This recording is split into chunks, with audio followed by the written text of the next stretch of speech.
Bonsoir mesdames, bonsoir messieurs. Bienvenue à la conférence sur le humanisme 101 que nous allons présenter dans peu de temps. Ouais. Je vous signale que ce soir est une première. Michel Pion qui va faire cette conférence. C'est la première fois qu'il la présente. Il est très nerveux. Mais je vais vous dire que j'ai aucun doute que ça va bien marcher parce que je sais que Michel est très méticuleux et que ça fait déjà des années qu'il potasse la question, si on peut dire, parce que c'est lui qui a fait la traduction du cours 101, Humanisme 101, qui a été produit à l'origine par les humanistes américains, en particulier par Matt Cherry. Matt Cherry était jusqu'à récemment le délégué aux Nations Unies de l'IHEU, dont nous faisons partie. Donc c'est quelqu'un qui connaissait l'humanisme. Et Michel a donc s'est abreuvé, je peux dire, aux meilleures sources disponibles sur l'humanisme moderne qu'on peut trouver actuellement, en tout cas en langue anglaise. Et à cause de ça, j'ai aucun doute là-dessus. J'ai pas de problème. Donc je vais pas vous retarder plus qu'il faut. Michel est notre ancien président. Il a été président au moins 2 ans, 3 ans déjà. Actuellement, il est vice-président. C'est le président du vice, comme il dit toujours. Mais c'est un des piliers du mouvement humaniste à Montréal et au Québec. Donc je lui passe la parole sans plus attendre. Michel.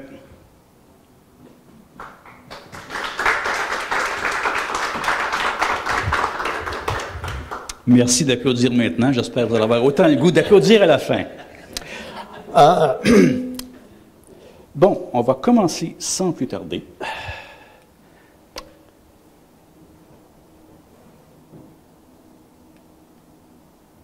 OK, ça a fonctionné tantôt. Oui, hein? J'avais mon petit bidule que je peux faire ça à distance, mais... Hop, et là, on recule un peu. Voilà, bon, on y vient. OK, à propos de moi un petit peu.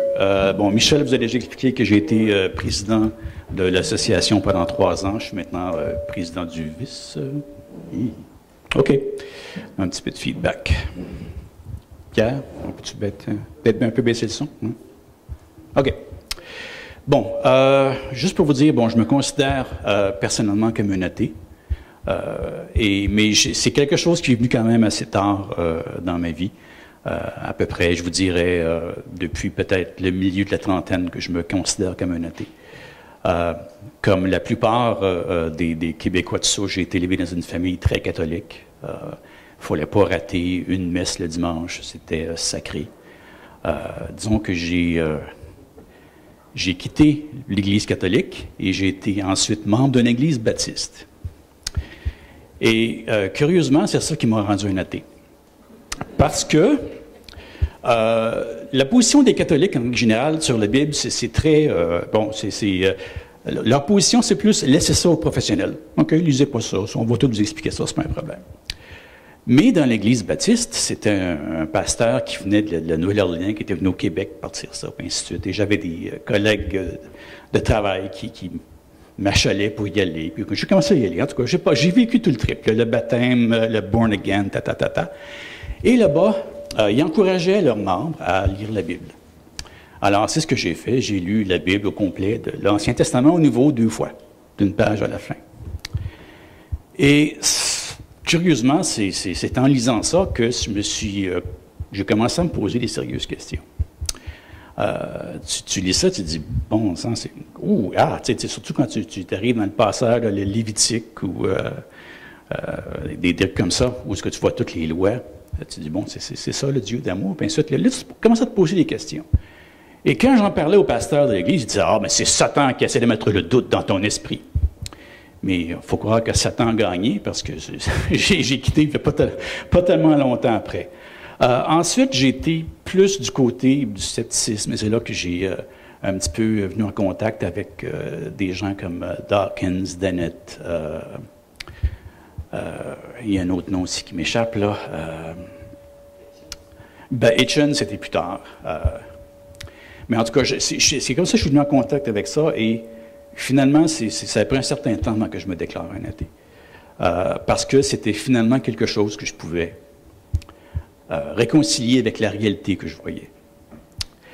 Donc, c'est un petit peu mon histoire de ce côté-là. Et puis, sur le site de Dawkins, comment je suis venu à l'HQ, sur le site de Dawkins, il y avait des liens, parce que Richard Dawkins, c'est un Anglais, et son site est évidemment un site anglais, et il donnait des liens vers les sites d'autres pays pour des gens qui cherchaient des groupements de libres penseurs ou athées, ainsi de suite. Et il y avait un lien vers l'HQ. C'est comme ça que j'ai découvert l'HQ. C'est comme ça que j'ai rencontré Michel et le regretté Bernard Cloutier.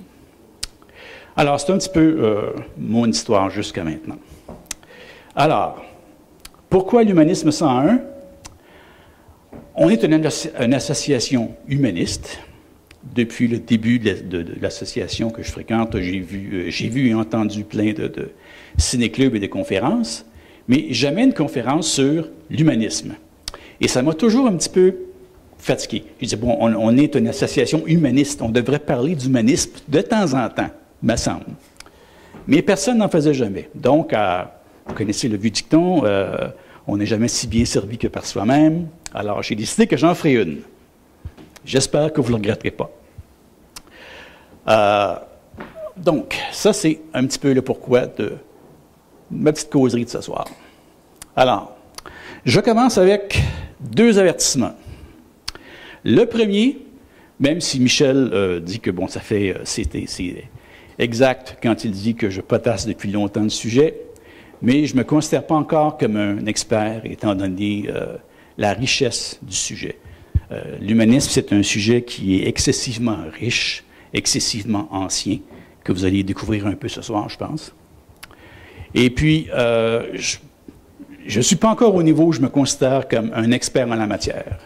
Et surtout, je suis un petit peu nerveux parce que je vois qu'il y a des connaisseurs dans la salle. Donc, je sais que je ne peux pas dire n'importe quoi. Deuxième avertissement, et le dernier, avant qu'on commence, c'est possible que vous entendiez des choses ce soir à propos desquelles vous n'êtes pas nécessairement d'accord. Et c'est parfait comme ça.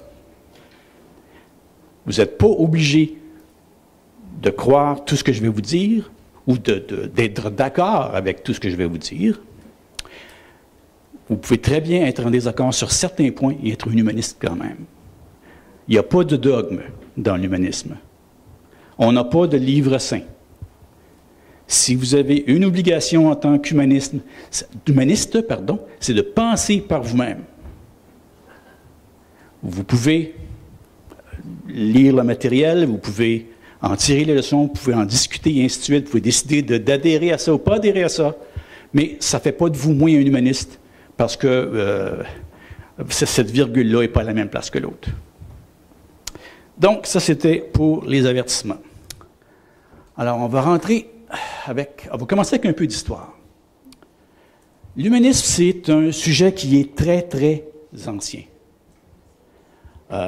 Si on parle de place dans l'histoire, pensez que c'est à peu près presque 1000 ans avant le christianisme et plus que 1000 ans avant l'islam.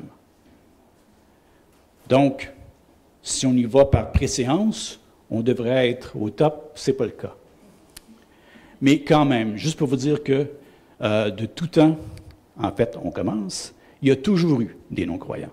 Toujours, toujours, toujours. Même au début. On en parle même dans la Bible, des non-croyants. Il y a le psaume 14 qui dit « L'insensé dit en son cœur, il n'y a point de Dieu. » Si l'auteur des psaumes s'est senti obligé de mettre cette phrase-là, ce passage-là, c'est qu'il y avait à l'époque des gens qui déjà doutaient de l'existence de Dieu, de ce qu'on essayait d'imposer aux gens. Et là, je vous fais grâce du reste du psaume. Si vous voulez savoir, si vous avez une chance de lire, vous avez une Bible chez vous, allez le lire, vous allez voir, on ne peint pas une très, très bonne image des non-croyants. Donc, on continue. Là, on arrive au 6e siècle 5e siècle avant notre ère. Et avant de commencer, il y a une chose que je voulais mentionner que j'ai oublié de faire, que je vais le faire avant de continuer. Ce que vous voyez là ce soir, là, c'est vraiment Humanisme 101. Okay? C'est un survol de l'histoire de la pensée humaniste. Il y a certainement des noms là-dedans, pour ceux qui connaissent un peu plus le sujet, que je n'ai pas mentionné, que je devrais, mais j'ai passé beaucoup de temps là-dessus, m'a dit, bon, est-ce que je mets ça, j'enlève ça, et ainsi de suite. C'est vraiment un survol. On pourrait facilement, je vous dirais, faire une conférence avec chacune des diapos. Je ne sais pas si je serais la meilleure personne pour le faire, mais c'est vraiment, la richesse du matériel est vraiment là pour pouvoir le faire. Donc, je reviens à mon sujet. Entre le 7e et 6e siècle avant notre ère, le plus ancien, ou un des mouvements les plus anciens qu'on retrouve, où l'histoire a survécu jusqu'ici, c'est le mouvement Layakata en Inde, qui était un mouvement qui, déjà à cette époque-là, contestait le surnaturel dans la religion hindoue. C'est un mouvement qui a eu quand même beaucoup d'adhérents à un certain moment. Ils ont été évidemment persécutés par les pouvoirs du temps. Et je mentionne Charvaka, mais Charvaka, c'est peut-être 400 ans après le début du mouvement. Et c'est quelqu'un qui a été mis à mort parce qu'il a critiqué les penchants guerriers du roi. Mais il est mentionné dans un livre saint hindou, je pense que c'est le Bhagavad Gita, si je me souviens bien. Donc ça, c'est un début. L'humanisme du Bouddha. Là, je vais peut-être surprendre quelques personnes en parlant de Bouddha. Mais il y a une certaine évidence que Bouddha avait une pensée humaniste au début. Surtout au début de sa vie publique, si on veut. Ces écrits, les premiers écrits du Bouddha, que l'on retrouve qui est dans la littérature pali, rejetaient la doctrine de l'immortalité de l'âme. Ce qui est venu après, par contre, c'est qu'il y a beaucoup de gens qui ont associé au bouddhisme les croyances, des croyances de façon surnaturelle. Mais le bouddhisme n'est pas vraiment une religion en tant que telle. C'est davantage une philosophie qu'une religion.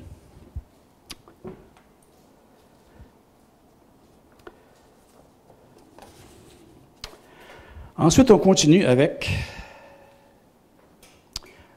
les philosophes chinois du 6e siècle avant notre ère, qui ont également développé une éthique humaniste et une philosophie fondée en grande partie sur le scepticisme et le surnaturel. Leur critique des croyances du temps était souvent sournoise. Par exemple, le grand maître taoïste Lao Tse, dont on voit une petite image ici, exprimait ainsi son scepticisme des explications surnaturelles. Si les éclairs sont un signe de la colère des dieux, alors les dieux se préoccupent surtout des arbres. On voit à quelle affiche il s'affichait. Les philosophes chinois de cette époque qui enseignaient qu'on ne pouvait pas connaître le royaume spirituel sans toutefois nier qu'il puisse exister. Cet agnosticisme envers le surnaturel les conduisait vers des conclusions humanistes. Ces grands penseurs du 6e siècle avant notre ère prétendaient que, étant donné que les humains n'avaient aucun moyen de connaître quoi que ce soit du surnaturel, par conséquent, on ne pouvait pas s'en réclamer comme fondement de la morale. Ils soutenaient alors que la meilleure base d'une moralité demeurait la connaissance du monde naturel, de la nature humaine et de la société. Le plus célèbre de tous, de cette époque-là, fut certainement Confucius. Les disciples de Confucius essayèrent de remplacer les croyances religieuses de l'époque par une éthique fondée sur la famille et la société. Le confucianisme met l'accent sur la bienveillance, le respect de son prochain et la réciprocité comme fondement de l'ordre social. Un premier énoncé de la règle d'or de l'éthique apparaît dans les entretiens écrits de Confucius. S'il existe une maxime à laquelle on doit se conformer tout au long de sa vie, certainement ce serait celle de la bonté. Agissez envers les autres comme vous aimeriez qu'ils agissent envers vous.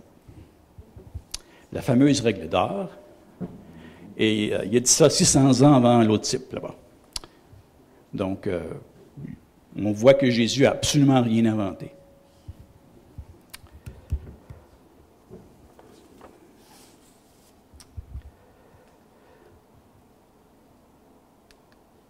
La Grèce et le Rome antique. Alors là, on parle d'une période vraiment, vraiment importante. 5e et 6e siècle. Et là, j'ai oublié de marquer avant notre ère, mais c'est avant notre ère. Durant le 5e et 6e siècle, la Grèce antique fut le témoin d'une éruption de culture qui transformera à jamais la civilisation humaine. Plusieurs des grands penseurs, philosophes, historiens, dramaturges, hommes d'État, vécurent à Athènes et d'autres cités grecques sur une période de 3 à 4 générations. Cette explosion de connaissances humaines allait à jamais transformer le monde dans lequel nous vivons. La Grèce antique était extraordinaire de bien des façons. Tout comme les philosophes chinois de la même époque, les philosophes grecs du 6e siècle avant notre ère ne niaient pas l'existence des dieux, mais prétendaient qu'ils étaient impossibles de les connaître et en conséquence, on ne devait pas s'en préoccuper. En accord avec ce principe, leur recherche de la connaissance et leur moralité faisaient référence à l'humain et non au divin. Et déjà là, on trouve les premières traces de l'humanisme. Cette préoccupation se reflète dans les écrits de Protagoras, qu'on voit ici. Dans son ouvrage « Le traité des dieux », Protagoras écrivait « À propos des dieux, je n'ai aucun moyen de savoir s'ils existent ou non, ou à quoi ils ressemblent. Plusieurs choses m'empêchent de savoir, entre autres le fait qu'on ne les voit jamais, et aussi la brièveté de la vie humaine. » Protagoras est également l'auteur de cette phrase, associée depuis à la pensée humaniste. Oups. L'homme est la mesure de toutes choses, de celles qui sont, du fait qu'elles ne sont pas, de celles qui ne sont pas, du fait qu'elles ne sont pas. L'homme est la mesure de toutes choses. J'ose espérer qu'il parlait de l'homme en tant que race humaine et non pas uniquement les hommes, mais bon, à l'époque, je ne promets rien.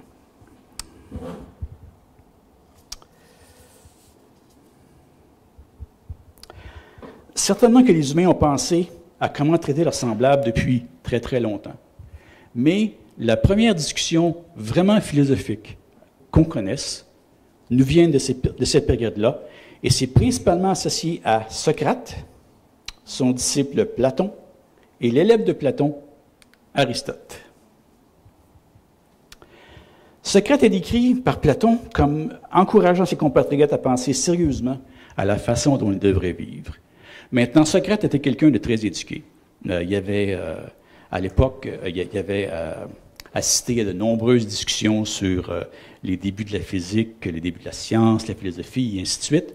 Et les gens de son époque se préoccupaient beaucoup, en tout cas les personnes qui avaient une certaine éducation, j'imagine un certain rang social, qui fréquentaient ces écoles-là, discutaient beaucoup de ces sujets-là. Et Socrate se demandait, oui, mais vous parlez tellement de ça, mais vous ne parlez pas de quelle façon vous devriez vivre. Et bon, on sait tous que ça ne l'a pas rendu très populaire de ses condisciples. Platon, plus tard, a développé sa propre théorie éthique dans une forme beaucoup plus métaphysique, avançant l'idée qu'il existe un idéal éternel du bien qui est la plus parfaite des idées. Une bonne vie sous cette optique en est une qui correspond le plus avec cette idée du bien ultime.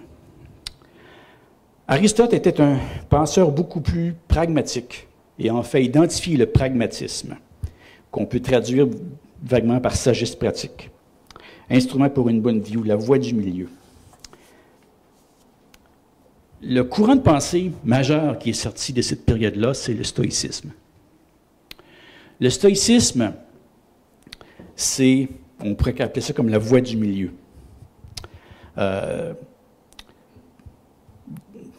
Aristote en parle dans son livre L'éthique et Nicomaque. Nicomaque était son fils, qui a ramassé les notes de son père pour publier ce volume-là.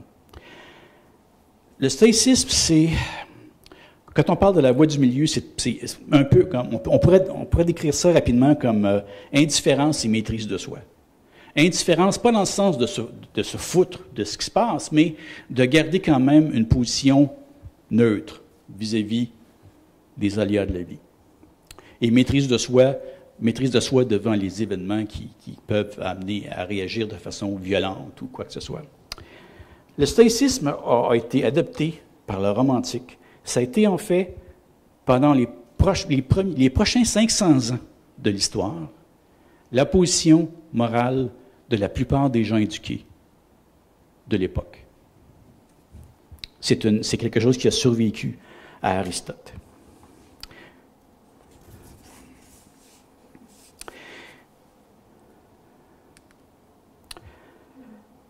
Dernière... excusez. On continue avec les atomistes. Les atomistes, c'est un groupe, il y a 3 penseurs là-dedans qui ont retenu, auxquels ce courant-là est associé, Démocrite, Épicure et Lucrèce. Les atomistes, ce sont les premiers à avoir lancé l'idée que notre Terre, nous-mêmes, était composée de parties infiniment petites qui s'assemblaient ensemble de façon aléatoire pour créer tout ce qu'on a vu. Maintenant, je ne sais pas si vous essayez de penser 2 secondes, ces gens-là n'avaient pas la science qu'on a aujourd'hui, n'avaient pas accès au niveau de mathématiques ou aux instruments qui existent aujourd'hui, mais pourtant, ils avaient raison. Ce qui est quand même extraordinaire si on pense à l'époque à laquelle ils vivaient. Moi, c'est quelque chose qui, personnellement, me surprend toujours. On parle d'Épicure, maintenant. Attends, j'ai mélangé mes cartes.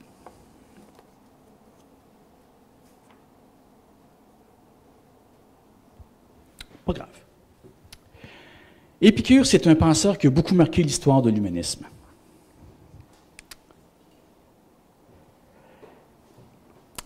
Petite citation d'Épicure. Ou bien Dieu veut supprimer les mots, mais il ne le peut pas. Ou bien il peut, mais il ne le veut pas. Ou bien il ne peut ni ne le veut. S'il le veut et ne le peut pas, il est impuissant, ce qui est contraire à sa nature. S'il le peut et ne le veut pas, il est mauvais, ce qui est également contraire à sa nature. S'il ne le veut ni ne le peut, il est à la fois mauvais et faible, c'est-à-dire qu'il n'est pas Dieu. Mais s'il le veut et le peut, ce qui seul convient à ce qu'il est, d'où vient donc le mal et pourquoi ne le supprime-t-il pas? Bonne question à se poser encore de nos jours.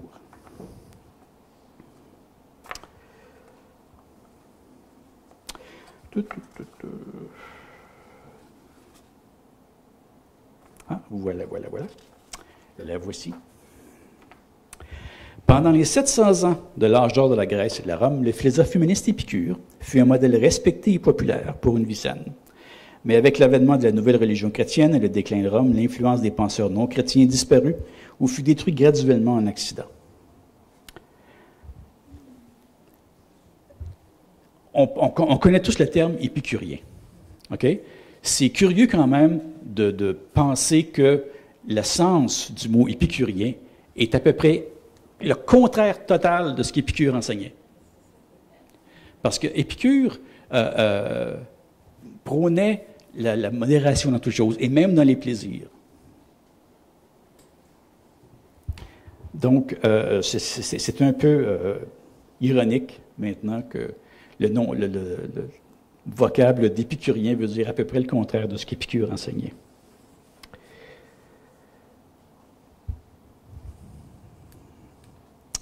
Alors, on continue. La doctrine des épicuriens, comme qu'on en parlait, qu'ils appelaient, eux, le tétrapharmakos, le quadruple remède. C'était 4 principes. Le premier, on ne doit pas craindre les dieux. On ne doit pas craindre la mort. Le bien est facile à atteindre et le mal peut être supporté. C'est tout simple, mais en même temps, c'est une bonne leçon de vie.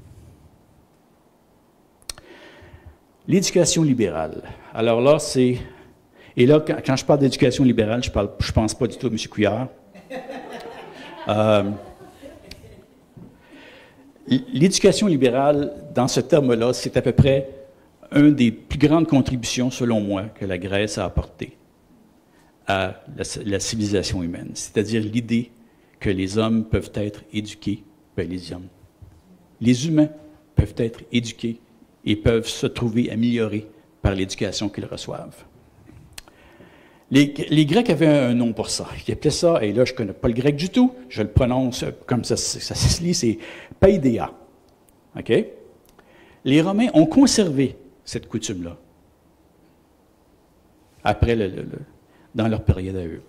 Et ils ont appelé ça Studia Humanitas, l'étude des humanités.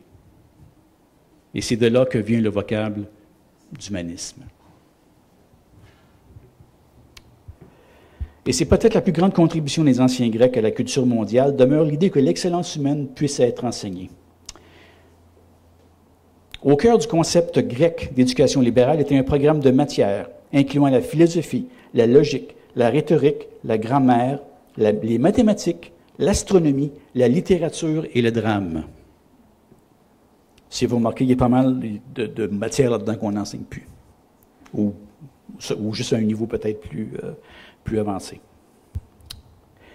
Les érudits de la Renaissance qui réinventèrent la Studia Humanitas presque 1000 ans après la chute de Rome adoptèrent le qualificatif du humaniste. Et comme je disais tantôt, l'appellation moderne d'humanisme tire son nom du Studia Humanitas. Alors, on continue. Dans la Rome antique, je mentionne 2 personnes, mais je pourrais en mentionner plein d'autres, ou 3. Marc Aurèle, qui était un empereur, à qui on doit pas mal la fin de la fameuse Pax Romana. Et Marc Aurèle était un stoïcien.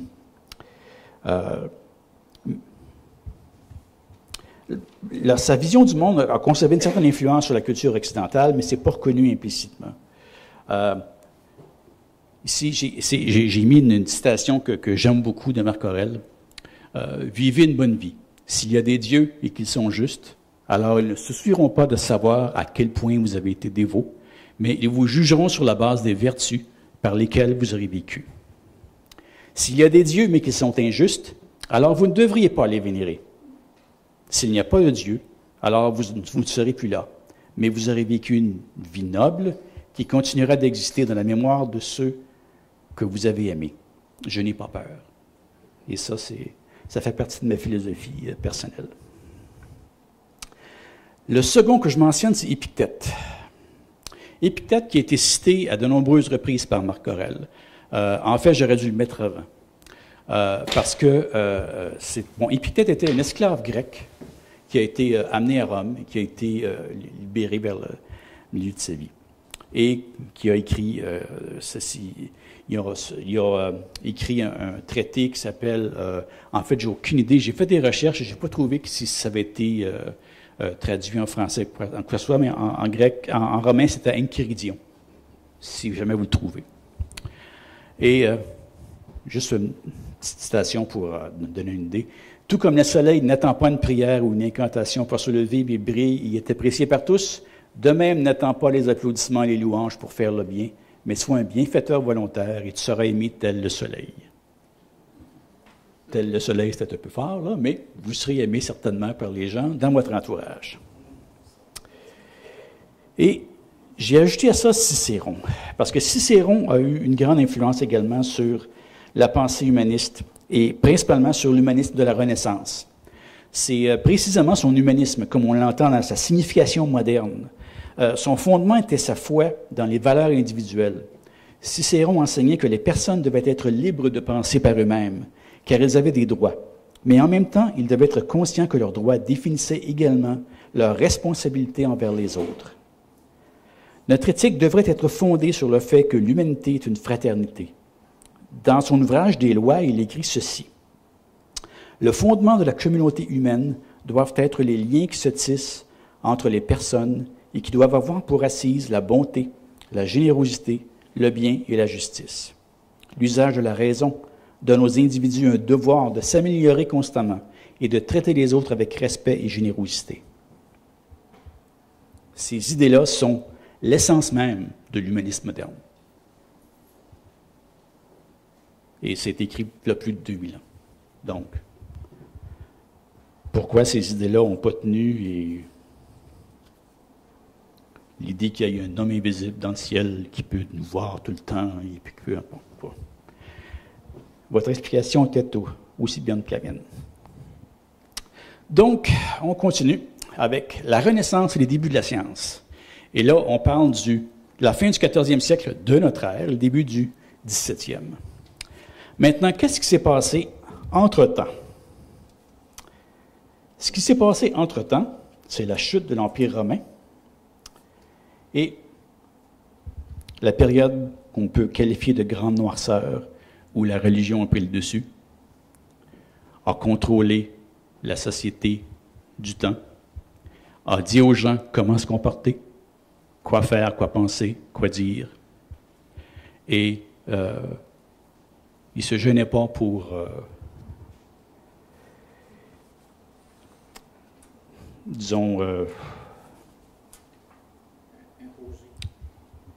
imposer par le fer et le feu leur doctrine. En fait, moi, ça me fait sourire parce que souvent quand je discute avec des croyants, ils trouvent ça très choquant des fois, ce que je peux leur dire. Et moi, je leur réponds tout le temps, mais quand la religion était en complet contrôle, c'était beaucoup plus dur que ça. Nous, tout ce qu'on vous lance, c'est des arguments. Ça vous froisse peut-être, mais ça fait pas mal au corps. Donc, on arrive à la Renaissance. La Renaissance trouve son origine dans les efforts d'un mouvement pour retrouver les sources de la gloire intellectuelle du monde antique, mais finit ultimement par transformer le monde moderne.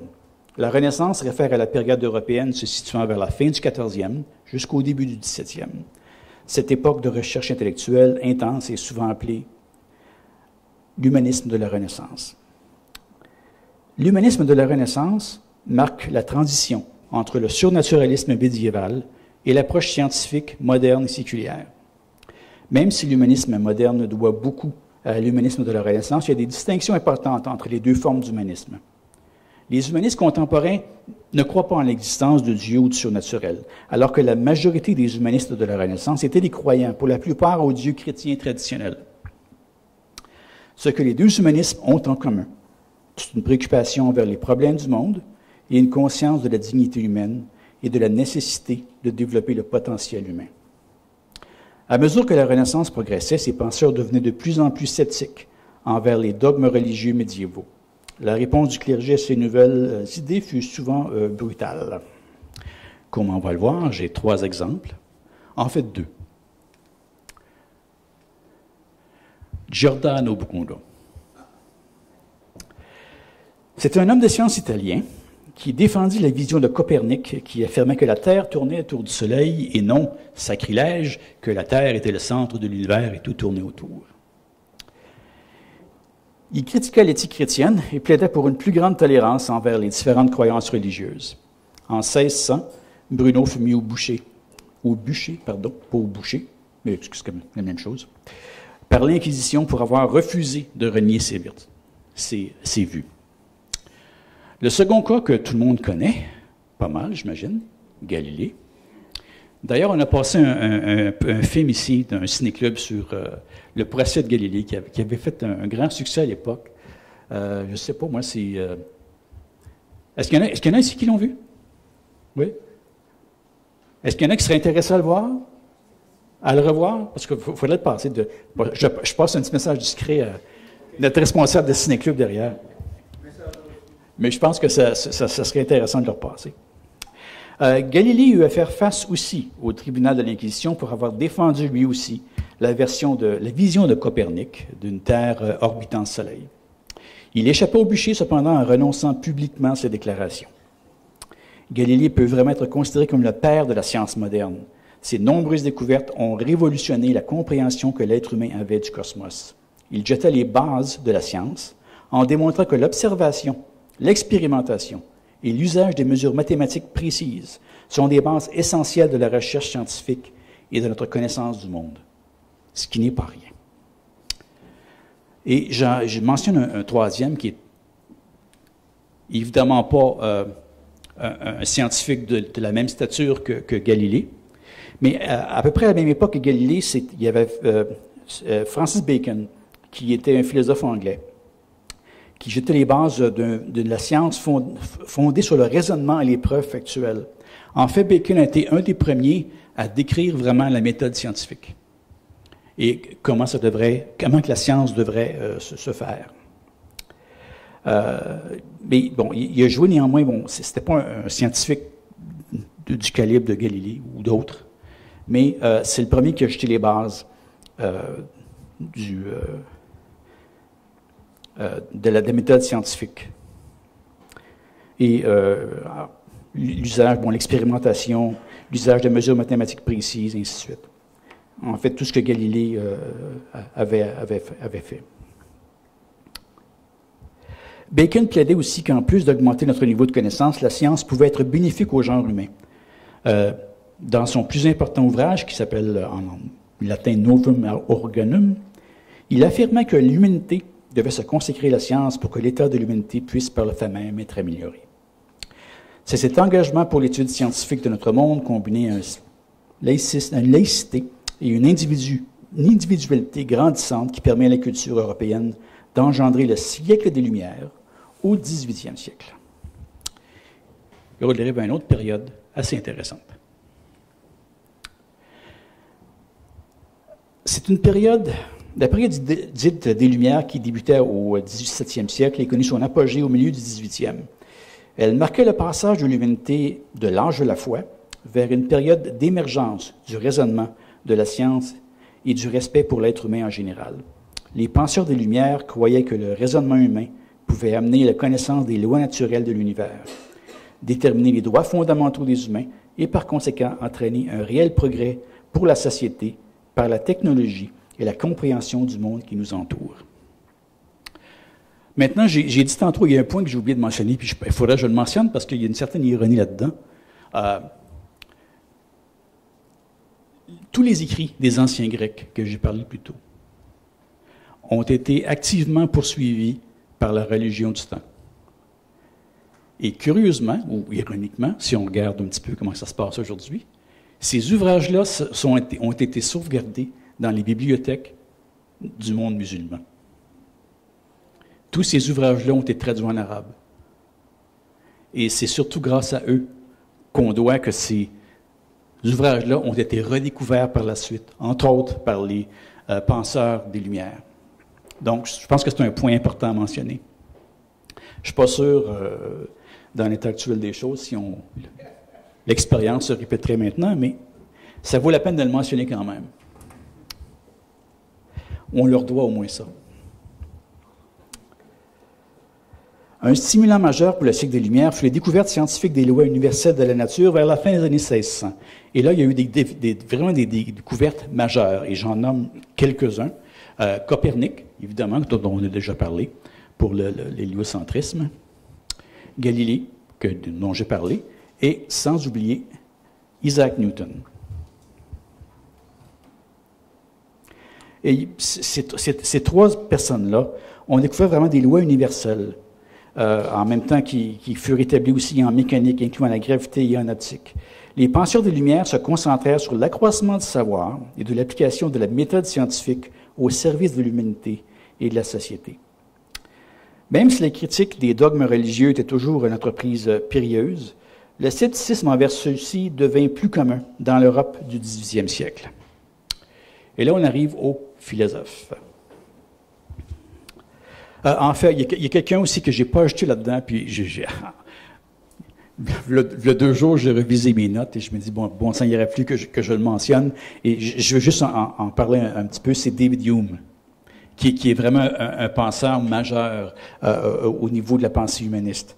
David Hume était un philosophe écossais qui exprimait son scepticisme envers les miracles dans 2 livres, la section 10 de l'Enquête sur l'entendement humain et sur la religion dans Dialogue sur la religion naturelle. Et pour ceux qui s'intéressent, on a la bibliothèque, je pense. Et prudemment, par contre, il ne cherchait pas le trouble quand même, il a fait publier ces livres-là après sa mort. On n'est jamais On n'est jamais assez prudent, j'imagine. Donc, la pensée des Lumières fut défendue par un groupe de philosophes français qui sont devenus célèbres. Le fait d'arme principal de ce groupe d'érudits fut la création de l'encyclopédie. C'est le premier recueil de la connaissance humaine, qui fut compilé entre 1751 et 1765, principalement par... Ah, Diderot, ben oui, mais il est là, il s'en vient. Parce que j'ai mis déisme là, parce que c'est un point que je voulais mentionner aussi. La plupart des philosophes de cette période-là étaient on pourrait dire comme des croyants mous. Et leur principale caractéristique, c'était le déisme.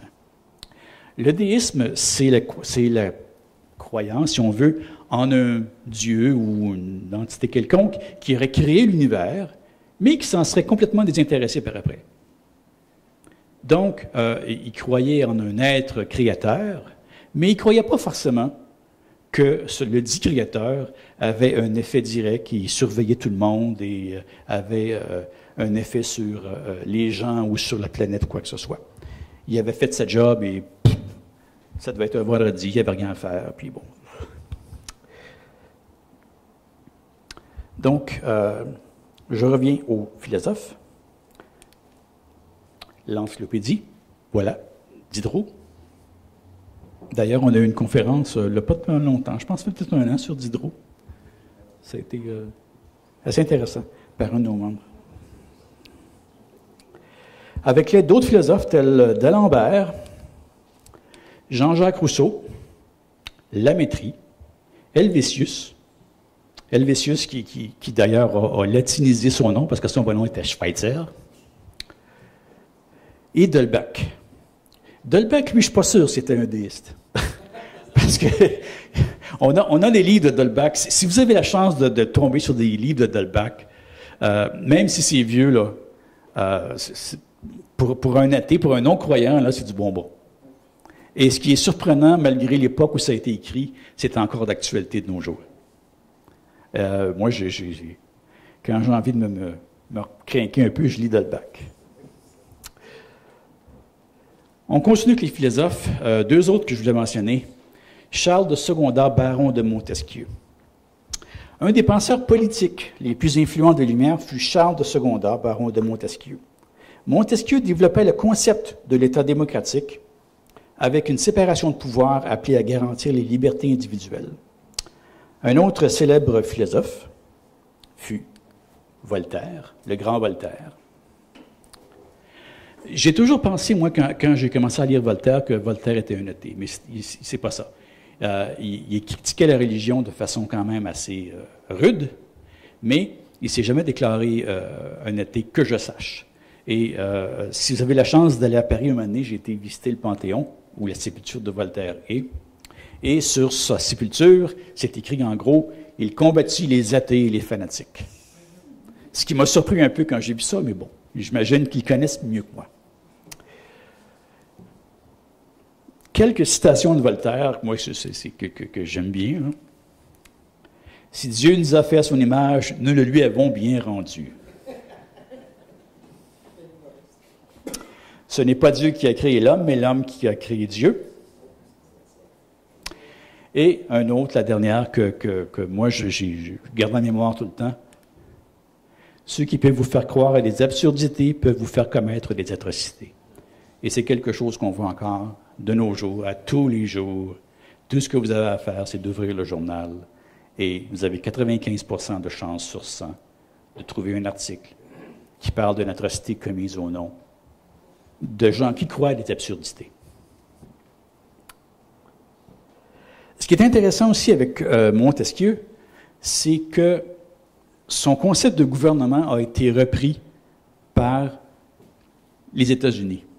C'est sûr que ça ne paraît pas maintenant, là, quand on regarde un petit peu leur politique, mais le système de séparation des pouvoirs de l'État, ça vient directement de Montesquieu. C'est copié presque mot pour mot. D'ailleurs, la plupart, il y a des pères fondateurs de la nation états-unienne, parce que je déteste les mots américains. Parce que quand on regarde sur une carte, il y a l'Amérique du Nord, l'Amérique du Sud. On est tous américains dans ce sens-là. Alors, je préfère les appeler les États-Unis. Mais principalement, Jefferson et Ben Franklin ont été à Paris à la période des Lumières. Ils fréquentaient les salons des philosophes. Ces idées-là, c'est là qu'ils les ont pris. Donc, c'est intéressant quand même de ce niveau-là. Le principe des libertés inaliénables, le droit à la vie, à la liberté et à la poursuite du bonheur sont des concepts tirés directement des Lumières et furent au cœur de la Révolution américaine et de la nouvelle Constitution, de même que le Bill of Rights, et sont partie intégrante du tissu américain. C'est sûr qu'aujourd'hui, avec tout ce qui se passe, ils ont complètement oublié ça, là, mais c'est de là que ça vient quand même, et c'est pas rien. Je mentionne un dernier, qui est vraiment là, mais Emmanuel Kant, qui était un philosophe allemand. Je peux vous dire que personnellement, j'ai eu beaucoup de difficultés à lire Kant. Ça m'a pris tout mon petit change pour aller jusqu'au bout de la critique de la raison pure. C'est bon, c'est ça. Faut vraiment vouloir. Mais quand même, il doit certainement avoir des qualités parce qu'on s'est rappelé de son nom. Mais je vais le mentionner pour une chose. Parce que, malgré qu'il fut lui-même un croyant, Kant proposait une base rationnelle et de moralité qui ne faisait aucunement appel à Dieu ou au surnaturel. Davantage connu pour sa définition très dense et fouillée des problèmes métaphysiques, Kant publia un article de 2 pages dans un mensuel qui demandait à ses lecteurs la réponse à la question « Qu'est-ce que les Lumières ?» Et son premier paragraphe mérite d'être cité parce que je trouve ça très, très bien. « Qu'est-ce que les Lumières? La sortie de l'homme de sa minorité, dont il est lui-même responsable. Minorité, c'est-à-dire incapacité de se servir de son entendement sans la direction d'autrui. Minorité dont il est lui-même responsable, puisque la cause en réside non dans un défaut de l'entendement, mais dans un manque de décision et de courage de s'en servir sans la direction d'autrui. Ose penser, aie le courage de te servir de ton propre entendement. Voici la devise des Lumières. Et je trouve que c'est une très, très belle pensée. Ose penser. On devrait tous garder ça en tête. C'est une belle devise. C'est une devise que les humanistes devraient adopter. Et la plupart l'adoptent, je pense. Ensuite, autre chose incontournable. Ah, OK, il y a ça aussi. Bon, c'est vrai, j'ai sauté une carte encore. C'est pas grave. Les débuts de l'humanisme structuré. Après la fin, ou vers la fin de la période des Lumières, il a commencé à avoir des groupements de personnes qui adoptaient les pensées des penseurs, des Lumières, et qui ont commencé à former des associations, des petits groupes, mais en règle générale, c'était des groupes comme très secrets, très cachés. Le plus ancien, c'était les francs-maçons, qui perdurent encore aujourd'hui, mais c'est des gens qui se réunissaient en cachette. C'est une société secrète, très fermée. Mais il y a eu plein d'autres groupes après ça qui ont commencé à se réunir, à se former pour adopter ce genre d'idées-là. Et j'en mentionne quelques exemples ici. Rationalistes, libre-penseurs, laïcs chez les francophones, sécularistes, athées, non-confessionnels, naturalistes, positivistes, d'après les idées du sociologue français Auguste Comte, agnostique, qui est le terme inventé par T.H. Huxley en 1870, et éthicien, qui est un mouvement mondial fondé à New York en 1876 par Félix Adler. Huxley, excusez. Oui. Huxley, qui est connu surtout comme ce qualificatif de bulldog de Darwin, parce que c'est vraiment lui qui a pris la théorie de Darwin et qui a essayé de la répandre le plus possible. Et on arrive à Darwin et l'évolution. Et ça, c'est vraiment un tournant majeur pour nous, mais pour l'humanité aussi. La théorie de l'évolution fut la dernière pièce du puzzle pour ceux qui postulaient une explication naturelle du monde et de la place de l'humain dans celui-ci. L'évolution nous démontre comment des êtres intelligents peuvent provenir d'un processus lui-même non dirigé par une intelligence. La théorie de l'évolution a d'abord été expliquée par Charles Darwin dans son ouvrage « L'origine des espèces par la sélection naturelle » en 1859. Cette découverte a galvanisé le monde scientifique et fait trembler les bases de la religion. Non seulement il a mis à mal les édits des livres religieux qui clamaient que toute forme de vie avait été créée par des dieux, mais en plus, la théorie de l'évolution élimine le besoin de recourir à un créateur intelligent pour expliquer la complexité des formes de vie sur la Terre. La portée explicative de la théorie de Darwin fut rapidement acceptée par la communauté scientifique. De nos jours, même la religion catholique romaine accepte l'idée de l'évolution. Mais attention, pas pour l'homme. Bon, oui, mais c'est encore Dieu qui va déposer l'âme dans chaque humain. Je ne crois pas qu'on ait une âme, personnellement, jusqu'à preuve du contraire. Ça peut changer, on ne sait jamais. Mais je ne pense pas qu'on ait un petit nuage en quelque part qui se promène, qui grogne le chaud. On a un cerveau, c'est pas la même chose. Par contre, même de nos jours, il y a toujours une opposition féroce, bien organisée, financée par des groupes fondamentalistes chrétiens ainsi que musulmans qui combattent la théorie de l'évolution. Pour eux, c'est un anathème, ça ne se peut pas. C'est vraiment Dieu qui nous a créés et point la ligne. Bon. On peut appeler ça comme on veut. Un autre personnage que je voulais mentionner, qui est quand même assez peu connu des humanistes, mais qui gagne à être connu. Robert J. Ingersoll, qui s'appelait, il était connu aux États-Unis comme, c'est un Américain, c'était un avocat de profession, et il était connu comme le grand agnostique. Et ça, c'est quelqu'un qui remplissait des salles énormes. Il y avait des gens partout, de partout, qui allaient à ces causeries. Et c'était un pourfendeur de l'orthodoxie religieuse. Mais il ne parlait pas juste de ça, il parlait du droit des femmes, des enfants, du système d'éducation publique, de la science, des arts. Il faisait aussi des causeries sur Shakespeare.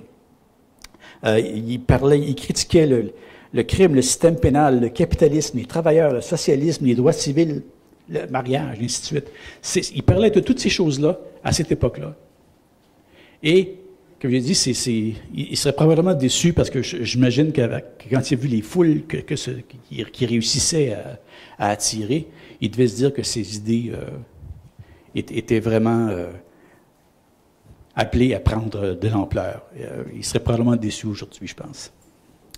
Je mets juste quelques-unes de ces citations que moi j'aime beaucoup. Si le Christ a vraiment dit « Je ne suis pas venu apporter la paix, mais l'épée », c'est bien la seule prophétie du Nouveau Testament que ça soit effectivement réalisé.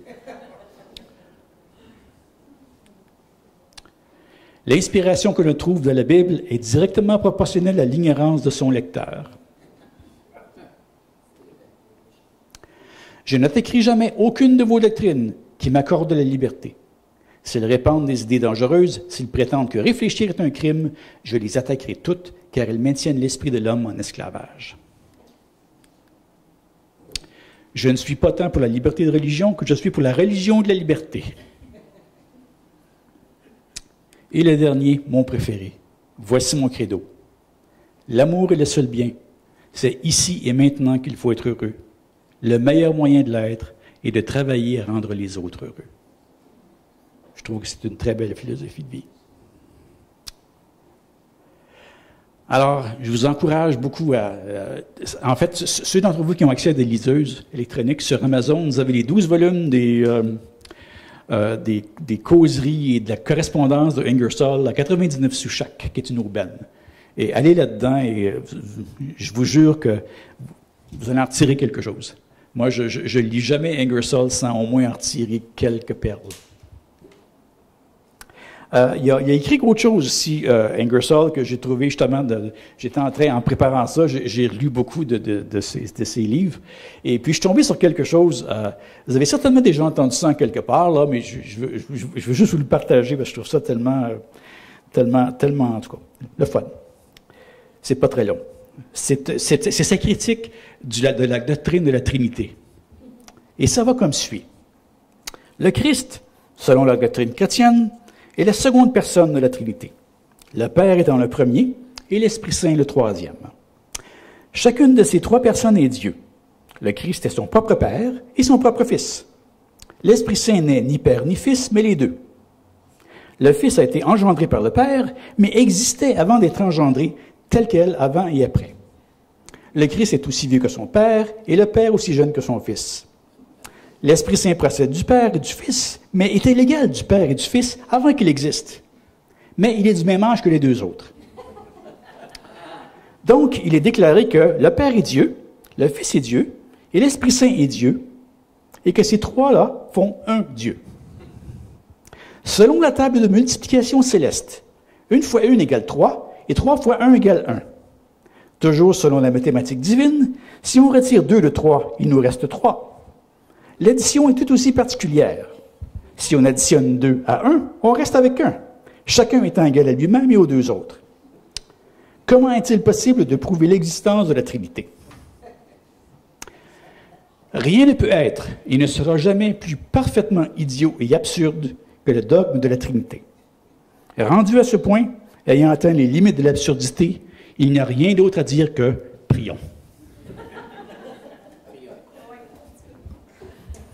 Ça, c'est du pur Ingersoll. OK, on continue. On arrive au manifeste et autres déclarations d'humanisme. Il manquerait un diapostrophe là. Le premier manifeste humaniste qui a été publié de façon plus populiste date de 1933. Il fut écrit pour attirer l'attention du public vers un mouvement qui rejetait explicitement toute forme absolue d'autorité, que ce soit les commandements divins, les prétendues révélations aux dépens des droits humains, de la démocratie et de l'interrogation libre. Ce mouvement proposait l'humanisme comme une solution humaine aux problèmes de la vie et de la société. Les descriptions de l'humanisme comme étant religieux, parce que c'est ce que le manifeste-là proposait, de faire de l'humanisme une religion, suscitaient une grande controverse parmi les humanistes, de même que les opinions des auteurs en matière économique. Écrit en plein dans la Grande Dépression, le manifeste affirmait qu'une société dédiée tout entière à l'acquisition de biens et la recherche de profit a prouvé qu'elle était inadéquate et qu'un changement radical s'impose dans ses méthodes, ses buts, et que les contrôles doivent être institués. Ça crée beaucoup de...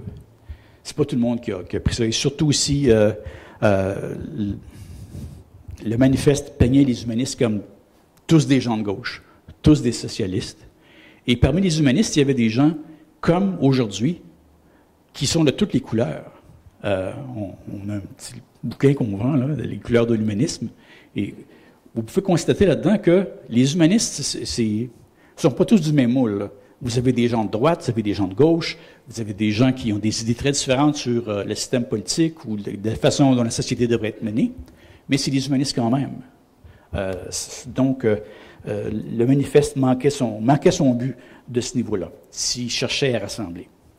Il y en a eu d'autres par après. La fondation de l'International Humanist and Ethical Union a été faite en 1952. Michel en a parlé un petit peu tantôt, quand tu as parlé de Matt Cherry. C'est une organisation à laquelle l'Association humaniste, nous sommes membres à part entière. Nous avons droit de vote aux assemblées générales.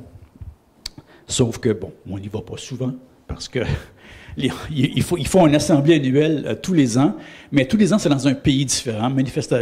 Il y en a eu quelques-unes en Amérique du Nord, mais c'est surtout en Europe.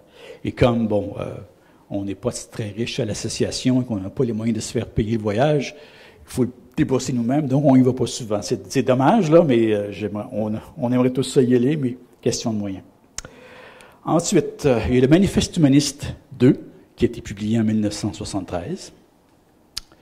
Les affirmations de l'humanisme, en 80, c'est surtout des documents. Et si vous voulez en prendre connaissance, en passant, on les a presque tous à notre bibliothèque ici. Une déclaration d'interdépendance, une nouvelle éthique globale en 88, qui sont tous des documents qui sont quand même importants au niveau de l'évolution de la pensée humaniste moderne. La Déclaration humaniste d'Amsterdam, qui a été publiée au 50e anniversaire de l'EHEU en 2002.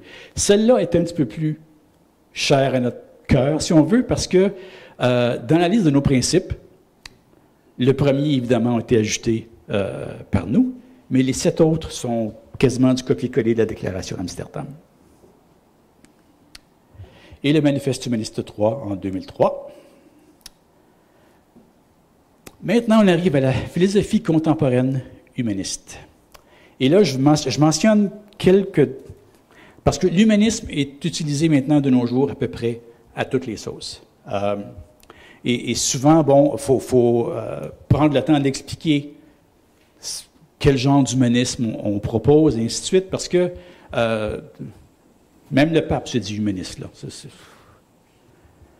J'ai entendu Philippe Couillard dire « Je suis un humaniste ». Moi, je voulais qu'on lui envoie une carte de membre, mais ça n'a pas été voté. Mais je mentionne juste quelques appellations de l'humanisme. C'est tous des humanistes avec un adjectif au bout. C'est un peu comme la laïcité ouverte, la laïcité inclusive, ou quoi que ce soit. Quand on ajoute un adjectif après le mot, vous pouvez être certain qu'à un moment donné, l'humanisme prend la deuxième place.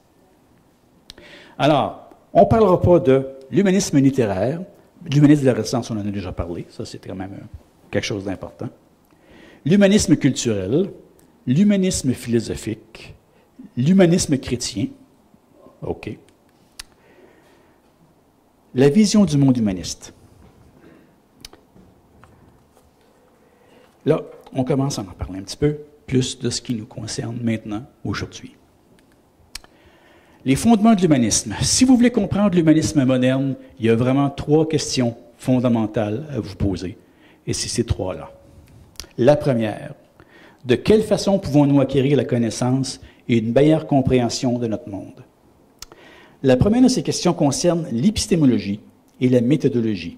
L'humanisme utilise une méthodologie rationnelle et une épistémologie empirique. En langage plus commun, ça signifie que les humanistes croient qu'une recherche rationnelle fondée sur des faits demeure le meilleur outil pour acquérir une connaissance crédible du monde qui nous entoure, tout en acceptant que chaque affirmation est potentiellement faillible et provisoire. Cette méthodologie est intégrée dans un processus plus large qu'on appelle la science et la méthode scientifique. La méthode scientifique, j'en parlais très rapidement pour ceux qui sont moins familiers avec le concept. Premièrement, dans la méthode scientifique, il existe quelque chose comme le fardeau de la preuve. Le fardeau de la preuve est toujours sur la personne qui fait la déclaration. Autrement dit, on ne perd pas trop de temps à essayer de trouver des preuves du contraire de ce que la personne dit. Si une personne fait une déclaration, c'est à elle de faire la preuve. À la base de la méthode scientifique, il y a des hypothèses. Proposer une solution possible à une question scientifique s'appelle une hypothèse. Il y a souvent plusieurs hypothèses proposées pour une même question. La clé est de trouver celle qui correspond le mieux à l'évidence dont on dispose et celle qui doit être revisée ou abandonnée parce qu'elle ne fonctionne pas.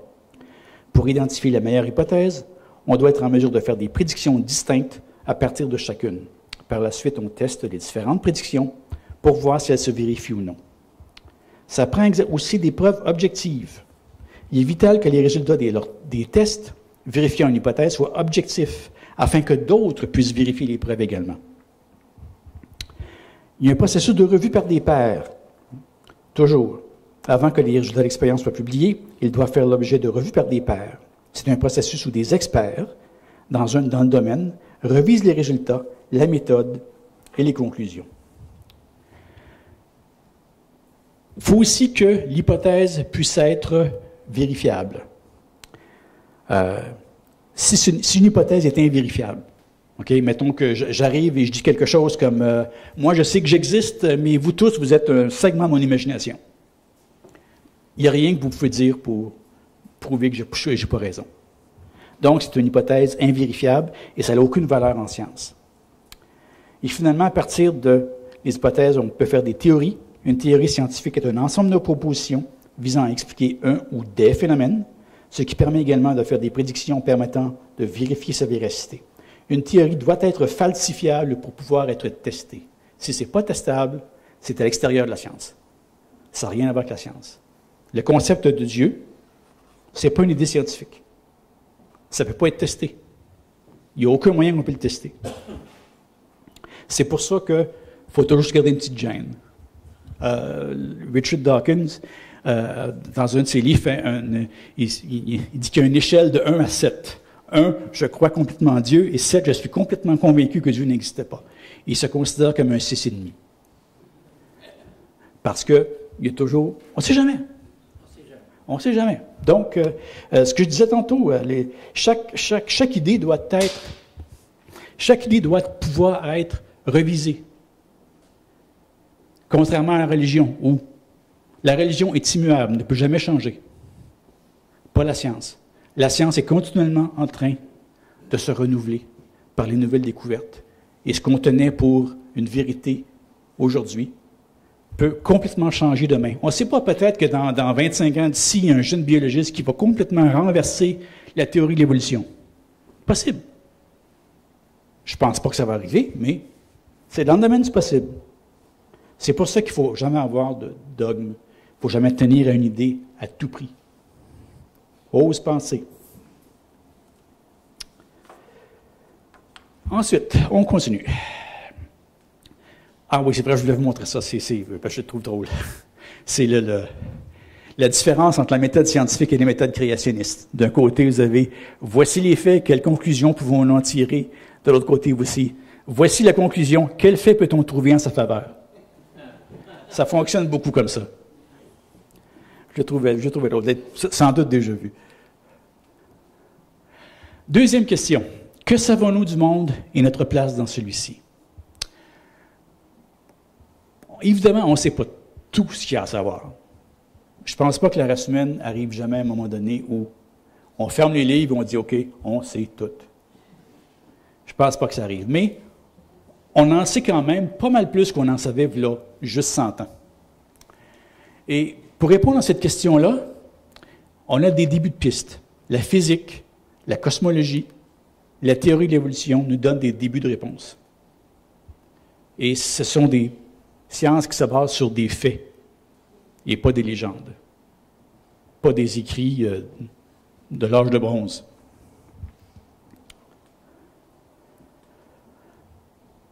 Les humanistes ont une approche philosophique naturaliste.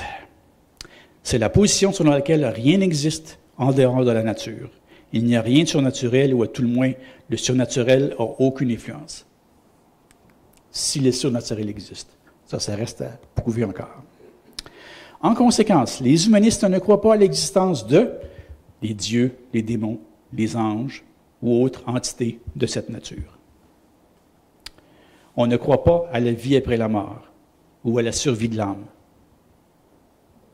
Moi, je suis complètement réconcilié avec le fait que, mais que je meurs, mon cerveau va s'arrêter en même temps que le reste de mon corps. Et mes atomes vont retourner.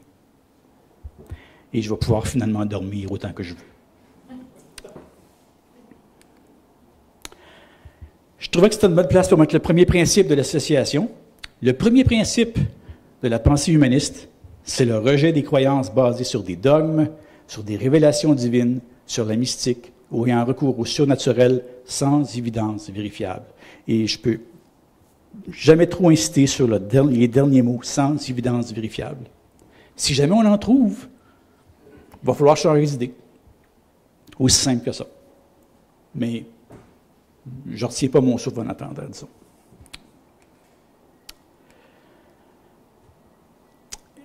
Chose que je voulais mentionner aussi, c'est une pensée, ça c'est W.K. Clifford. C'est un philosophe anglais qui est mort très jeune d'ailleurs, à 33 ans, et qui a écrit The Ethics of Belief, et je l'ai cherché, je ne sais pas si ça a été jamais traduit en français.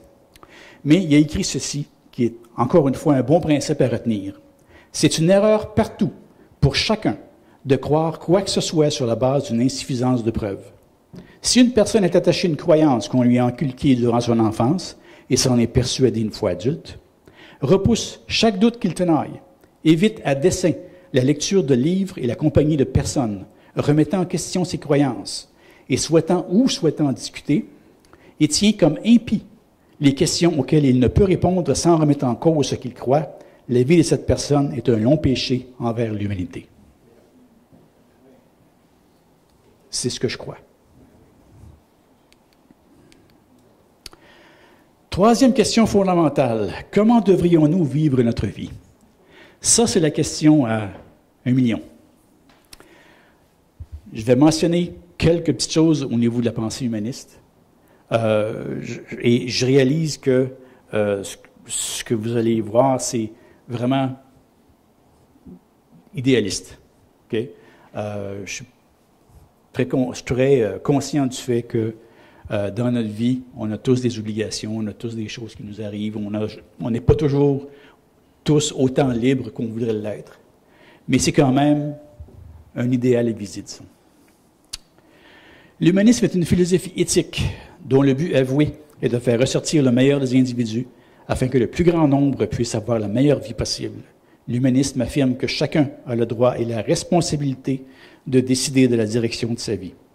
Il souligne l'importance du développement personnel et encourage la pleine réalisation de notre potentiel tout en reconnaissant aux autres les mêmes droits et le même respect de faire de même. C'est une des meilleures définitions de l'humanisme que moi j'ai trouvées. Vous en connaissez sans doute des meilleures, là, certains d'entre vous, mais j'aime bien celle-là. Donc, une bonne vie est une vie bien vécue, significative, bien remplie. Et quand je dis significative, c'est que vous avez un but dans votre vie. Et ce n'est pas obligé d'être quelque chose d'énorme. Il n'y a personne qui vous demande de trouver le remède contre le cancer, malgré que ce serait pratique si vous connaissez la recette. Je connais quelques personnes qui pourraient en profiter. Mais ça peut être quelque chose de tout simple. Ça peut être quelque chose comme bien élever vos enfants, ou aider votre conjoint, ou aider des gens autour de vous, ou ça peut être plein de choses. C'est pas obligé d'être quelque chose de très grand. Il existe énormément de ressources en philosophie, en histoire, sur la nature du bien et sur le genre de vie qui exprime des valeurs positives. Attention, le but, c'est pas de prendre des notes et ensuite d'obéir. Et c'est ce que je disais au début. Ce que vous pouvez faire, c'est aller vers cette source-là, ces livres-là. Vous pouvez prendre les principes, discutez-en, décidez si c'est pour vous ou pas. Mais ne faites jamais l'erreur d'abdiquer votre libre arbitre envers quelqu'un d'autre, envers un penseur ou quoi que ce soit. Quand vous faites ça, vous abdiquez votre propre libre arbitre, vous abdiquez votre capacité de penser par vous-même. Vous donnez à quelqu'un d'autre la responsabilité de penser pour vous, ce qui n'est jamais une bonne chose. Lire, discuter, évaluer et en utiliser le meilleur pour votre usage personnel. C'est exactement ce que je viens de dire. Bon, là, ce que j'ai fait, on va passer rapidement là-dessus parce que s'il y avait une liste de lecture pour humanistes, c'est les auteurs que vous devriez rechercher. J'ai fait une liste quand même assez complète, je pense, mais il y en a certainement parmi vous qui pourraient ajouter plusieurs auteurs à ça. Alors, je les énumérerai pas tous, mais si vous cherchez une liste de lecture pour humanistes, on pourra peut-être la mettre sur le site. C'est tous des auteurs qui valent la peine d'être lus si vous aimez la pensée humaniste. Ou si la pensée humaniste vous intéresse, ou si vous désirez l'approfondir. Donc, vous avez toute la liste ici. Peut-être qu'on la mettra sur le site, s'il y en a qui s'intéressent pour aller la consulter. Si vous cherchez, vous allez à la bibliothèque, vous ne savez pas quoi lire, vous avez quand même une bonne liste là-dedans pour vous attaquer à l'humanisme. Comment devrions-nous vivre notre vie? Une bonne vie est inspirée par l'amour et éclairée par la connaissance. Bertrand Russell. Je n'ai pas parlé beaucoup de Bertrand Russell. J'aurais pu en parler plus. C'était un mathématicien, c'était un logicien. Son ouvrage le plus connu, je pense, c'est le Principia Mathematica, qui est publié. C'est un libre penseur, un moraliste. Il a écrit des titres comme Why I Am Not a Christian en 1927, Pourquoi je ne suis pas un chrétien, Marriage and Morals, Religion and Science. Toutes des choses qui ont fait beaucoup de bruit quand même. Et il a même été mis en prison pour son pacifisme et pour sa critique de l'entrée en guerre de l'Angleterre. Et j'ai inclus cette petite chose-là, parce que vous voyez là, la petite broche que je porte, qu'on vend d'ailleurs un prix ridicule juste à la table là, c'est exactement ce que ça représente. C'est un humain avec les bras dans les airs. Je suis libre. Et je le porte pas mal tout le temps. On continue. Deuxième principe de l'association. L'humanisme affirme la valeur, la dignité et l'autonomie des individus et le droit de chaque humain à la plus grande liberté possible et qui soit compatible avec les droits des autres. Les humanistes ont le devoir de se soucier de l'humanité entière, incluant les futures générations. Les humanistes croient que la morale est une partie intrinsèque de la nature humaine, basée sur la compréhension et le souci envers les autres, n'exigeant aucune sanction externe. Toujours sur le même sujet. Et là, je compare un petit peu l'attitude de l'humanisme versus les religions. Pour les religions, cette vie-ci n'est pas importante. Ce qui est important, c'est la prochaine. Alors, si vous êtes dans la misère, si vous arrive des choses innommables, c'est pas grave, ça va vous être repayé dans la suivante. C'est ce que la plupart des religions disent. Ces gens-là risquent d'avoir... En fait, ils n'auront pas de surprise. Parce que quand tu es mort, tu es mort. Ils ne pourront même pas être surpris. Ils n'auront pas le droit. Ils n'auront pas le temps. Mais c'est triste quand même de savoir que des gens vivent avec cette pensée-là. Les religions sont réfractaires au changement. C'est ce que j'ai mentionné tantôt. Les religions sont pour toujours immuables. Je n'ai pas vu une encore qui a changé de dogme. Contrairement à la science qui se renouvelle tout le temps. Qui a des mécanismes d'autocorrection. Les religions cherchent à imposer leur vue. Malheureusement, trop souvent. On en a un exemple encore tout récemment devant nous. Il y a le projet de loi 52 sur les soins de fin de vie qui vient d'être adopté par l'Assemblée nationale et qui déjà soulève un concert de protestations. Et une des associations les plus vocales à ce niveau-là, c'est un groupement qui s'appelle Vivre dans la dignité. Alors, ces gens-là ont le culot de se déclarer non religieux. C'est une blague. Allez sur leur site, ils sont très faciles à trouver sur l'Internet. Allez sur leur site, ils sont contre l'avortement, bien sûr, mais le site dégouline de catholicisme. Dégouline. Vous avez des choses qui vont vous faire dresser les cheveux sur la tête là-dedans. Bien bon. Alors, c'est un autre triste exemple du fait que les religions cherchent trop souvent à imposer leur vue. C'est pas tout le monde qui est contre l'euthanasie qui est religieux. Il faut être conscient de ça.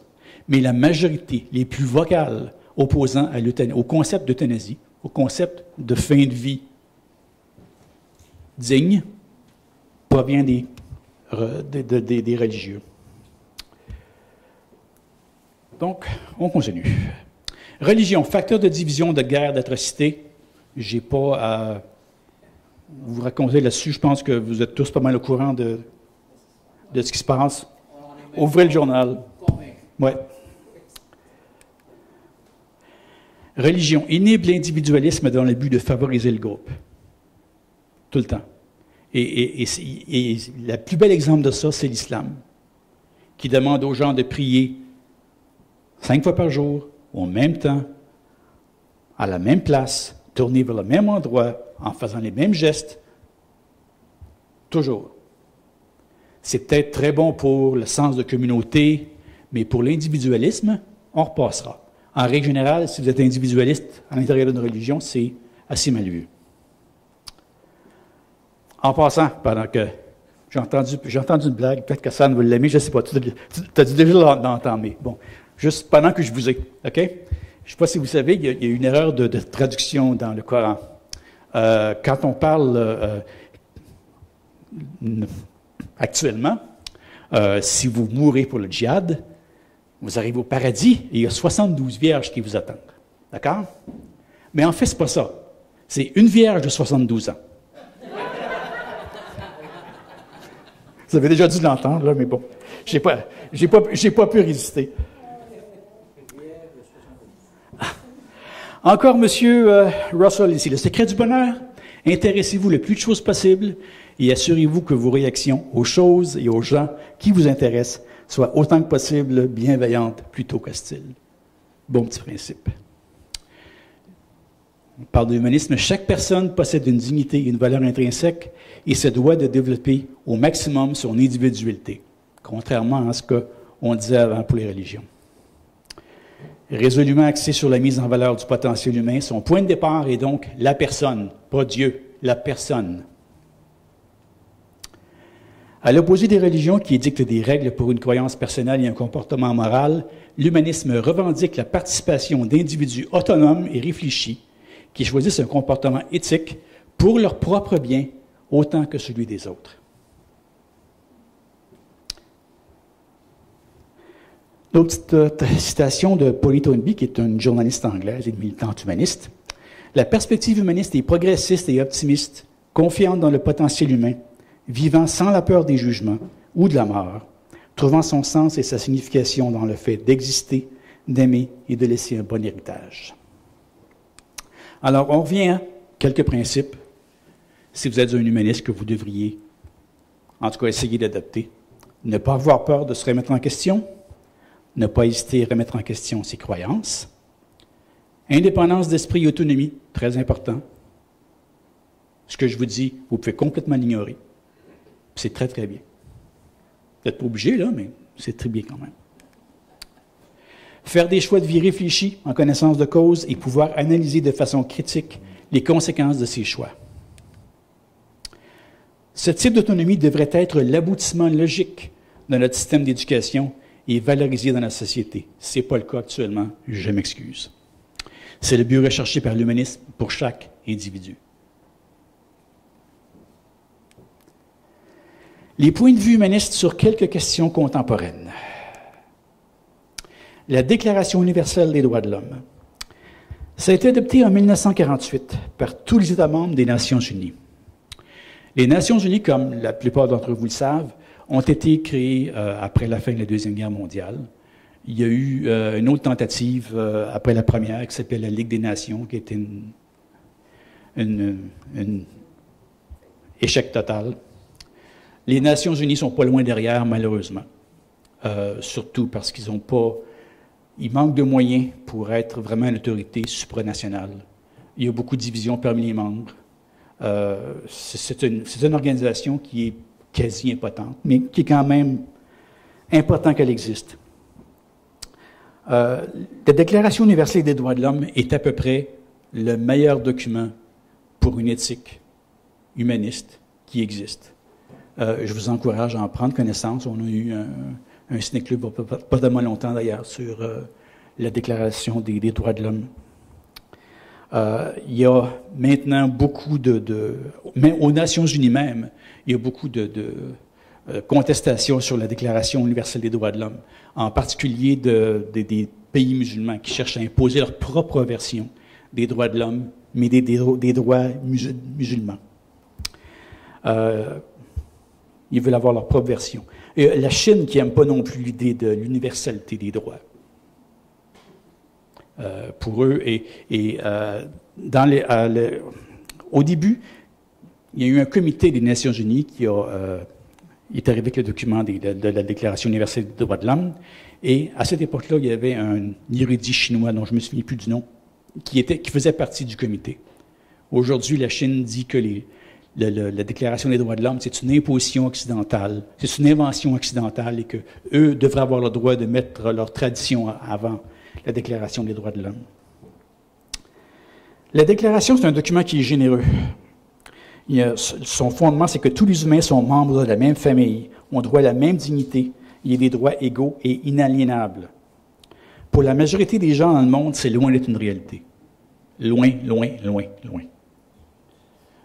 Nous, on est chanceux quand même de vivre dans la société où on vit, parce qu'on a peut-être le luxe de se préoccuper d'autres choses. Ici, on va se préoccuper davantage maintenant, des droits des personnes homosexuelles, de la recherche ou plein d'autres choses. C'est des choses importantes aussi. Mais pour la majorité des gens sur cette terre, le concept des droits humains est une utopie. Mais c'est un document qui est très, très important pour l'éthique humaniste. Et ici, je mentionne Principe 3 et 4 de l'association, l'humanisme cherche à utiliser la science de façon créative et non de manière destructrice.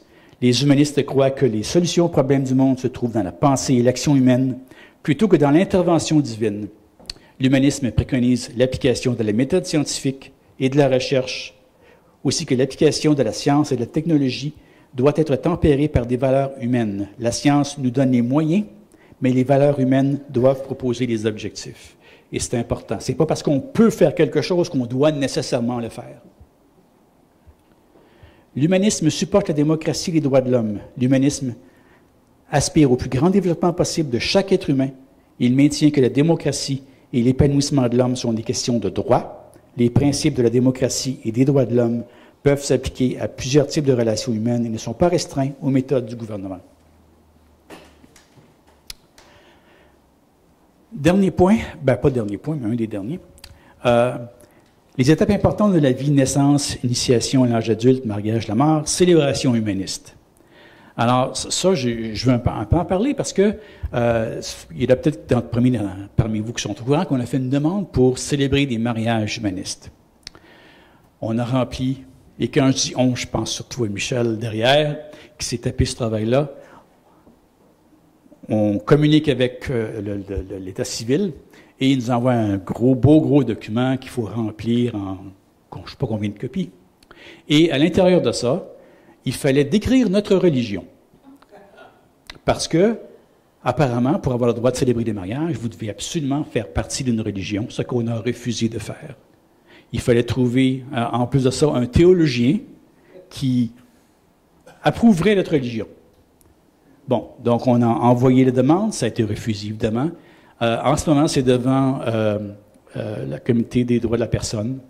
On espère qu'une plainte va sortir de ça et qu'on va avoir peut-être un petit peu plus d'écoute du gouvernement de ce côté-là. Mais j'en parle parce que quand on a parlé de faire le mariage, j'ai eu des discussions assez vives avec certains humanistes qui, pour eux autres, c'était vraiment le bout du bout. Vous ne pouvez pas encourager le mariage, c'est une institution archaïque. Bon. Ce qu'on dit, c'est que les religions font certaines choses bien. Et ça, c'en est une. Et c'est pour ça qu'il y a beaucoup de gens qui restent des catholiques de nom surtout. Parce qu'ils apprécient d'avoir un endroit où ils peuvent avoir un cérémonial pour célébrer les étapes importantes de leur vie, que ce soit la naissance d'un enfant ou un mariage ou un décès. Et c'est des choses qui rassemblent les gens, ils trouvent ça réconfortant. Je pense que c'est un besoin qui est foncièrement humain.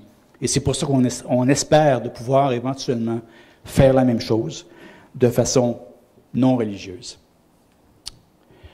L'avortement. Pour les femmes qui trouvent qu'elles ne peuvent pas affronter une grossesse pour quelque raison que ce soit, l'humanisme estime que le choix de mettre fin à la grossesse leur appartient. Comme les humanistes se consacrent à l'amélioration de la qualité de vie, dans le cas de l'avortement, c'est la qualité de vie de la mère, autant que celle de l'enfant à naître, qui doit être prise en compte.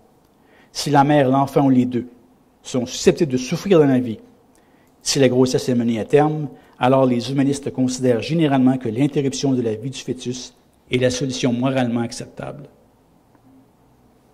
Vous n'êtes pas obligé d'être d'accord là-dessus, mais disons que c'est une position qui fait quand même majoritairement consensus chez les humanistes. Fin de vie, euthanasie. La Déclaration des droits de l'homme parle du droit à la vie. Bon, ce n'est pas nécessairement un droit à l'existence, mais le droit à la vie suggère aussi le droit à la fin de la vie. La principale objection avancée contre l'euthanasie, c'est que son acceptation peut conduire à une pente glissante de l'euthanasie légitime à un abus de celle-ci. Si on écoute nos bons amis là, de Vivre dans la dignité, c'est saison ouverte du grand-maman. Okay? On va peut-être tuer tout le monde, qui va pas notre affaire. C'est à ce niveau-là que ça se passe, la discussion de leur côté. Bon, c'est sûr qu'il faut qu'il y ait des balises. Il faudrait qu'il y ait une situation comme, si on commence à parler de l'euthanasie des malades mentaux, des criminels psychotiques, des très vieux séniles, ou des nouveau-nés qui ne sont pas sérieusement handicapés, si vous avez un enfant avec un bec de lièvre, c'est sûr que on s'entend que c'est inacceptable d'euthanasier un enfant comme ça. Mais à la limite, bon, il y a des limites dans certaines sociétés. Il peut y avoir des personnes qui sont soucieuses de la charge qu'elles font peser sur leur famille, demandent l'euthanasie pour des raisons altruistes plutôt que des raisons médicales. C'est toutes des balises qu'il faut tenir en compte dans ce système-là. Les opposants à l'euthanasie font remarquer, avec justesse, que la mauvaise santé peut provoquer une dépression suffisamment pour empêcher un patient de prendre une décision rationnelle. De plus, les décisions médicales ne sont pas infaillibles et un patient peut recevoir un pronostic erroné, mais ensuite récupérer suffisamment pour reprendre sa qualité de vie. Il y a certainement aussi des cas de rémission, des trucs comme ça. Mais le principe de l'euthanasie est une question différente. Ceux qui s'y opposent, en principe, le font souvent pour des motifs religieux, croyant que Dieu qui donne la vie, que c'est Dieu qui donne la vie, que par conséquent, Dieu seul doit décider quand elle doit être enlevée. Et ça, c'est quelque chose que vous allez voir encore chez l'organisation que j'ai mentionnée tantôt. D'autres prétendent que la vie et non la mort est notre état naturel et que l'euthanasie va à l'encontre de l'objectif de survie qui est inhérent à toutes les créatures. La réponse humaniste à ces points de vue est dictée par le désir d'assumer une qualité de vie pour chaque être humain et les droits des individus de choisir leur propre parcours dans la vie. Les humanistes sont d'avis que les croyances religieuses ne doivent pas influencer le débat et les décisions concernant l'euthanasie. La plupart des procédures médicales, de la dentisterie aux transplantations cardiaques, ne sont pas naturelles et pourraient donc être considérées comme contre l'ordre divin pour l'humanité. Mais mettre fin aux souffrances pitoyables d'un autre être humain est un acte de compassion conforme au meilleur des principes humanistes. Pour un humaniste, la plus grande préoccupation demeure la meilleure qualité de vie possible. Mais si cette qualité de vie est entièrement perdue et qu'elle ne peut pas être récupérée, il ne peut que s'en suivre du désespoir et de la souffrance mentale et physique. Un Dieu qui permet une telle souffrance n'est pas un Dieu bon. Et tandis que la plupart des religions ne voient pas l'utilité de prolonger la vie artificiellement ou pourraient accepter l'euthanasie passive, c'est souvent une mort qui est plus cruelle. L'euthanasie assistée est la plus douce et la plus digne fin à une telle vie. Les humanistes ne croient que dans une seule vie, et donc il est important qu'elle se termine avec la même dignité et la même qualité qu'avec laquelle elle a été vécue. En principe, cela est compatissant, et les humanistes prétendent qu'il est faux de nier une telle compassion aux gens par crainte de l'abus de ces principes par une petite minorité. Cela est injuste pour ceux qui souffrent. Les humanistes sont généralement favorables et respectent ceux qui parviennent à une profonde conviction que le moment est venu de mettre fin à leur vie. Mettre fin à la vie humaine, humainement, abréger la douleur et la souffrance de ses proches, agir par compassion au sein de règles bien définies, signifie éliminer la crainte que beaucoup pourraient avoir sur la façon dont ils vont quitter cette vie. Les principes fondamentaux de l'humanisme sont soucieux du bonheur et de l'épanouissement de chaque individu dans chacune de ses facettes, incluant la fin de la vie. Quand tout espoir de bonheur et d'épanouissement sont terminés, et si les souvenirs heureux du passé sont effacés par la douleur du présent et son pronostic continue, alors l'euthanasie peut devenir un acte d'amour. Il se peut qu'un tel acte aille au-delà des limites des lois et dépasse les limites de la morale sociale établie. Mais au nom du principe de l'amour de l'humanité, il y a certainement des moments où cette décision-là peut être justifiable.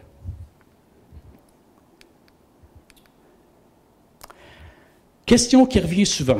Est-ce que les non-croyants peuvent avoir une vie spirituelle? Oui, je sais, moi aussi. Mais les gens associent souvent le mot spiritualité à croyance, à religion, à Dieu, et ainsi de suite. 2 exemples. La satisfaction de notre créativité et l'exaltation de la découverte, nos relations avec les autres, nos émotions, la jouissance de la beauté dans les arts et dans la nature, voilà vraiment ce qui enrichit l'expérience humaine. C'est une expérience spirituelle aussi. La spiritualité, ça peut être plein de choses. Ça peut être la sensation qu'on ressent devant une œuvre d'art ou devant un paysage ou devant l'amour qu'on partage avec quelqu'un d'autre. Tout ça, c'est des expériences spirituelles. Un autre exemple, Richard Attenborough.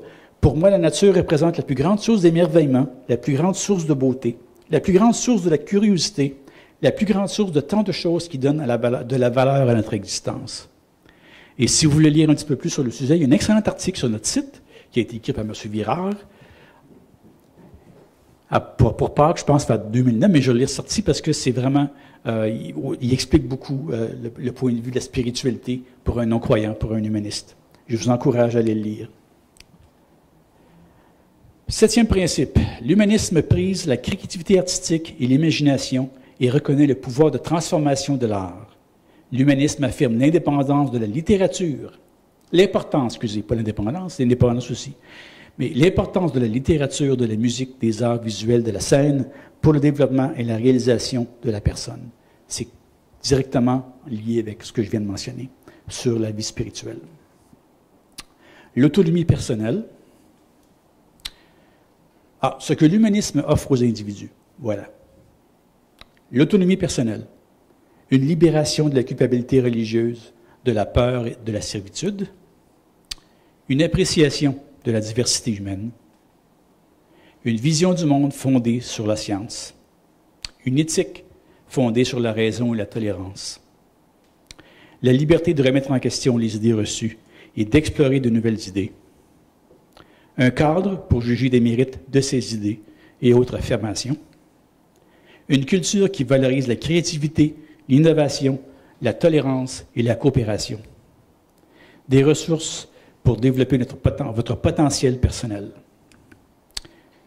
Le courage de décider de la direction de votre vie.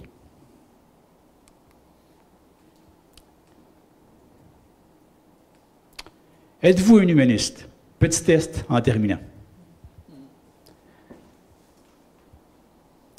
Êtes-vous sceptique des appels au surnaturel? Est-ce que vous êtes sceptique envers les religions? Êtes-vous convaincu que cette vie est la seule que vous aurez? Croyez-vous que l'on peut avoir une bonne éthique sans faire appel à la religion?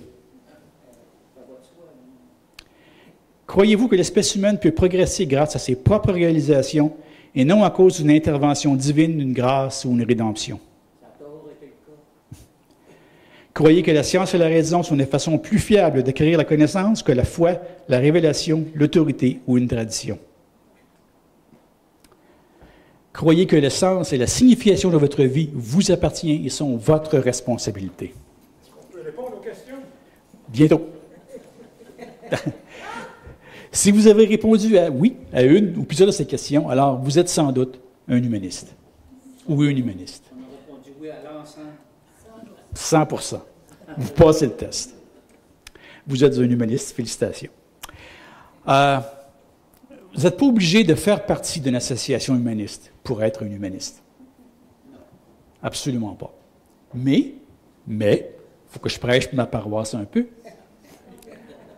Vous pouvez quand même retrouver au sein d'une association comme la nôtre un groupe de gens qui pensent comme vous, qui participent à des actions pour des sujets qui leur sont importants. Vous pouvez échanger avec d'autres. Moi, c'est quelque chose que je vous encourage à faire. J'ai beaucoup appris, moi. Ça fait depuis 2006 que je suis membre de l'association. J'ai rencontré plein de gens. J'ai aimé échanger avec eux. J'ai appris énormément de beaucoup d'entre vous qui sont ici. Je vous encourage à le considérer si jamais ça vous tente. Finalement, le dernier principe à retenir. L'humanisme est une orientation de vie visant la réalisation maximale possible à travers le développement d'une vie morale et créative et offre un moyen éthique et rationnel pour affronter les défis de notre époque. L'humanisme peut être une façon de vivre pour chacun et partout. Merci de votre patience.